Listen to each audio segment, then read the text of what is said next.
जैसे कि praise the Lord. आइए हम लोग आज डिवोशन के लिए प्रार्थना करते हैं। पिता परमेश्वर, हम धन्यवाद देते और एक शुभ अवसर आप हमें दिए, तेरे नाम को ऊंचा करते धन्यवाद देते प्रभु यीशु मसीह। जिस तरह तेरी इच्छा से स्वर्ग लोक में पूरी होती है, उस प्रकार इस धरती पर पूरी करना।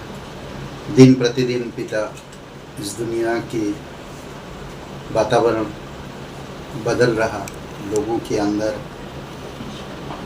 घमंड, अहंकार और विरोध, ये सारी चीज़ें बढ़ रहा। प्रभु यीशु, हम प्रार्थना करते हैं कि हमारे भारत देश के लिए खास करके तेरी दया और कृपा करना। प्रभु यीशु, तेरे अनुग्रह में तू अगुवाई करना, आत्मा को जीतने के लिए बल और समझ और सामर्थ देना प्रभु यीशु, और तेरी पवित्र आत्मा के द्वारा तू अगुवाई करना। धन्यवाद देते पिता, तेरी स्तुति महिमा करते यीशु मसीह के नाम से मांगते हैं, आमीन। ओके, हम लोग जो बात करेंगे आज वो है समझ या समझा। हम लोग कई बार अंदाज़ा लगाते हैं किसी चीज़ को देखकर या कोई चीज़ को देखकर, मुझे समझ में आता है या मुझे लगता है, ऐसा हम लोग बोलते हैं हमेशा। तो यहाँ पर कुछ बातें हैं जो दूसरों के विषय में अनुमान लगाने में 10 में से 9 तो मैंने समझा कहते हैं, 9 मैंने समझा के कारण उत्पन्न होते हैं, और आखिरी 10वां हमारे पूर्व अनुमान के कारण। तो कई बार अनुमान लगाते हैं और हम लोग समझा, मैंने समझा, ऐसा मैंने समझा, पर वो कई बार फेल होता, वो गलत होता है। इसलिए परमेश्वर बाइबल में बार बार कहता, अपनी समझ की सहारा मत लेना, बार बार कहता है। तो पौलुस यहाँ पर एक बातें, हम मंदिर में पौलुस का पकड़वा जाना, प्रेरितों के काम में 21 अध्याय में, उन्होंने इससे पहले कि इफिसियस वासी त्रुफिमुस को उनके साथ नगर में देखा था और समझे थे कि पौलुस उसे मंदिर में ले आया था। वो लोग भी समझे थे, मतलब एक अनुमान लगाना पहले से और समझना। तो कुछ बातें और भी हम लोग कई सारे अलग अलग जगह पे देख सकते हैं। जब यीशु को देखा पानी पर चलते हुए, तो वो लोग भूत समझा, चेले लोगों ने भूत समझा था। चेलों ने सोचा मसीह भूत है, परंतु वह मसीह था। मरकुस का किताब हम लोग देख सकते 6वां अध्याय में। परंतु उन्होंने उसे झील पर चलते देखकर समझा कि भूत है और चिल्ला उठे। 49 में, मरकुस 6:49 में। इसीलिए परमेश्वर बार बार अपनी समझ की सहारा ना लेने के लिए कहता है। हमारी समझ किससे, परमेश्वर, इस आकाश और पृथ्वी, जमीन और आसमान का अंतर है, और कहता कि जैसा हम सोचते हैं वैसा परमेश्वर नहीं सोचता। और कुछ अंदाज़ा हम अनुमान लगाते हैं, मैंने समझा है या मैं सोचा है, ऐसा हम लोग सोचते हैं, पर वो गलत होता कई बार। तो इसलिए ज़रूरी है कि हमें परमेश्वर की विचार में सोचने की ज़रूरत है। और एक जगह पे हम देख सकते हैं, मसीह को यीशु का पुत्र समझा गया, पर परमेश्वर का पुत्र है वो। लूका का 3:23 में, जब यीशु अपना उपदेश करने लगा तो लगभग 30 वर्ष की आयु का था, और जैसा समझा जाता था,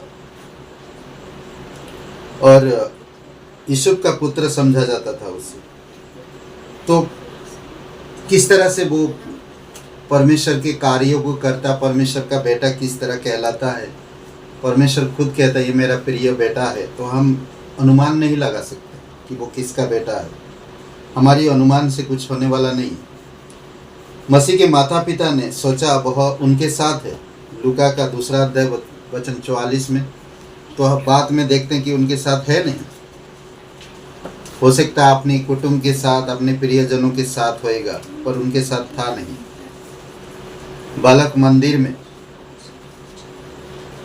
ना, वे यह समझकर कि वह अन्य यात्रियों के साथ होगा, एक दिन का पड़ाव निकल गए थे, एक दिन का पड़ाव निकल गए थे।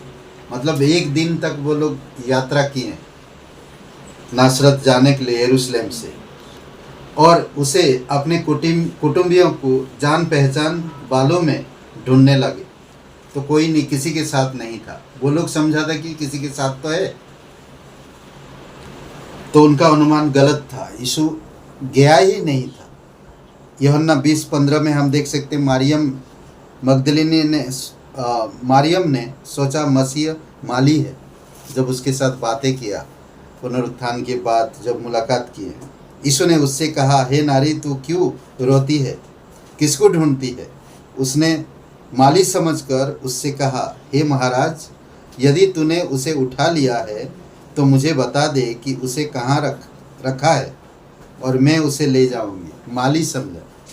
कई बार अपनी जो अनुमान वो गलत होता है, इसलिए हम अपनी अनुमान से कोई भी चीज़, परमेश्वर को आंक नहीं सकते। परमेश्वर के कार्य को अनुमान से हमें स्टडी करना होगा, हमें पढ़ना होगा, हमें गहराई तक जाना होगा, तभी हम समझ पाएंगे उसकी सोच में, उसकी ताकत में, उसकी अगुवाई में और उसकी प्रेरणा में। तभी हम उन चीज़ों को समझ पाएंगे। दारोगा ने, देखेंगे हम प्रेरितों के काम 16 अध्याय में, दारोगा क्या कर रहा था? देखा कि सारे कैदी एक भी नहीं है, भाग गए सब, और वो अपने आप को मारने जा रहा था। दारोगा ने सोचा कैदी भाग गए, परंतु वह गलत था। समझ रहे?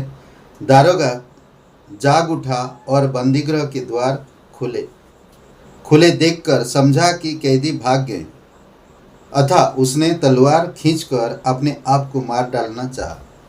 कई बार होता है,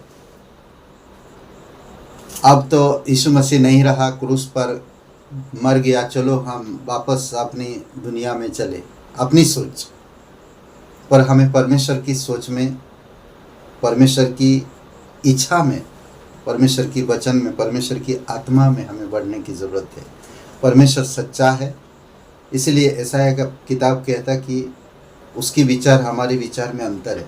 तो आज हमें अपनी विचार की या अपने अनुमान से हमें कुछ नहीं करना, बल्कि परमेश्वर में हमें समर्पित होकर परमेश्वर की इच्छा अनुसार हमें सब चीज़ें करना। आमीन। आइए प्रार्थना करते। पिता परमेश्वर, हम धन्यवाद देते हैं, आपकी स्तुति महिमा करते। दयालु और करुणामय परमेश्वर, हमें अनुमान हमारी गलत होता है, और हम जो समझते हैं या समझें वो भी हमारी गलत होता है। प्रभु यीशु, आपकी आत्मा के द्वारा हमें अगुवाई करो और प्रेरणा दो। धन्यवाद देते, तेरी स्तुति महिमा करते। इस दिन के लिए, इस समय के लिए प्रार्थना प्रभु यीशु मसीह के नाम से मांगते हैं। पिता, हम प्रार्थना करते हैं प्रभु राजकुमार जी के लिए, आप उनको बल और शक्ति दो, सामर्थ दो। अभी इसी समय उनको छुओ पिता, हाड़ मांस लहू से शक्ति दो और पूर्ण रूप से चंगाई दो। तो सच्चा और जीवित परमेश्वर, धन्यवाद देते उनके जीवन के लिए, यीशु मसीह के नाम से मांगते हैं।